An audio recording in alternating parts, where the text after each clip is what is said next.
Car bike ಮಧ್ಯೆ ಡಿಕ್ಕಿ ಸಂಭವಿಸಿ ಇಬ್ಬರು ಸವಾರರು ಮೃತಪಟ್ಟಂತಹ ಘಟನೆ ಬೆಂಗಳೂರಿನ ಬ್ಯಾಟರಾಯನಪುರ ಜಂಕ್ಷನ್ನಲ್ಲಿ ನಡೆದಿದೆ. ಬೈಕ್ ಸವಾರ ಕಿರಣ್ ಹಿಂಬದಿ ಸವಾರ ಸ್ಥಳದಲ್ಲೇ ಸಾವನ್ನಪ್ಪಿದ್ದಾರೆ.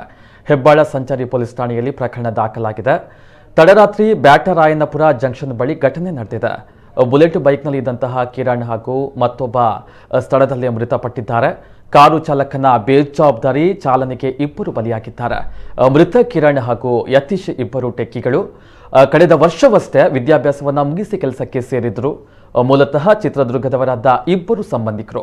ಕಿರಣ್ ಅತ್ತೆ ಮಗ ಯತೀಶ್ ಮನೆಯಲ್ಲೇ ಇಬ್ಬರು ವಾಸವಾಗಿದ್ರು.